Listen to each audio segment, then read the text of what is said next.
آج ہم اپنے کورس کا تیسرا سبق لے کر آپ کی خدمت میں حاضر ہوئے ہیں۔ آج ہم تسمیہ یعنی بسم اللہ الرحمن الرحیم اس کو صحیح تلفظ کے ساتھ پڑھیں گے۔ اللہ تعالیٰ کا نام لے کر ہر اچھے کام کی ابتدا کرنا بہت بڑی سنت اور باعث برکت ہے۔ جب بھی ہم کوئی اچھا کام شروع کریں، جیسے کہ تلاوت، کھانا پینا، اسی طرح پڑھنا ہے یا گھر سے باہر نکلنا ہے، تو بسم اللہ الرحمن الرحیم پڑھنی چاہیے۔ بسم اللہ کا مطلب ہے میں اللہ کے نام سے شروع کرتا ہوں جو نہایت مہربان اور رحم کرنے والا ہے۔ یہ کلمات پڑھنے سے ہمارے کام میں برکت ہوتی ہے اور اللہ تعالیٰ کی مدد حاصل ہوتی ہے۔ تو جب ہماری بسم اللہ الرحمن الرحیم صحیح تلفظ کے ساتھ ہوگی تو اللہ تعالیٰ کی رحمتیں مزید نازل ہوں گی انشاءاللہ۔ تو آج ہم تسمیہ کو دو طریقوں سے سیکھیں گے، لفظ با لفظ اور ایک ساتھ ملا کر۔ لفظ با لفظ پڑھتے ہیں، میرے ساتھ پڑھیے۔ بسم اللہ الرحمن الرحیم، بسم اللہ الرحمن الرحیم، بسم اللہ الرحمن الرحیم۔ اب ملا کر پڑھتے ہیں، بسم اللہ الرحمن الرحیم، بسم اللہ الرحمن الرحیم، بسم اللہ الرحمن الرحیم۔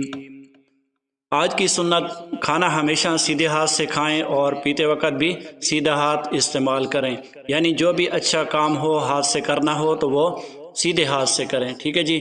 آج کا ادب، جب بھی کسی سے ملاقات کریں تو پہلے سلام کرنے کی کوشش کریں۔ سلام کیسے کریں گے؟ السلام علیکم ورحمۃ اللہ وبرکاتہ، اور اگر جواب دینا ہو تو وعلیکم السلام ورحمۃ اللہ وبرکاتہ۔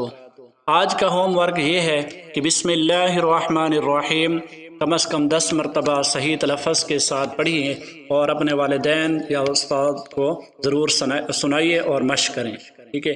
آج ہر اچھے کام سے پہلے بسم اللہ الرحمن الرحیم پڑھیں اور سیدھے ہاتھ سے کھانا کھائیں، اور کم از کم 3 افراد کو سلام کریں۔ گھر میں بھی بھائی بہن امی ابو ساروں کو کر سکتے ہیں۔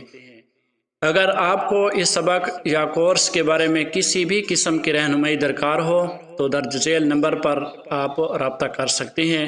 الحمدللہ کورس سے متعلق رہنمائی بالکل مفت ہے، البتہ اگر آپ یا آپ کے بچے باقاعدہ آن لائن قرآن پاک یا اسلامی تعلیمات کا سبق پڑھنا چاہتے ہیں تو پہلے مجھ سے رابطہ کر لے تاکہ کلاس کے اوقات، طریقہ تدریس، پڑھانے کا طریقہ اور دیگر ضروری جو تفصیلات ہیں طے کی جا سکیں۔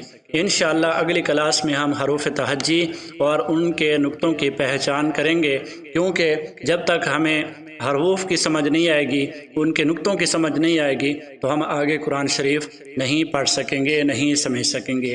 اللہ تعالیٰ سے دعا ہے کہ وہ ہمیں قرآن پاک صحیح پڑھنے، سمجھنے اور اس پر عمل کرنے کی توفیق عطا فرمائے۔ آمین یا رب العالمین۔ السلام علیکم ورحمۃ اللہ وبرکاتہ۔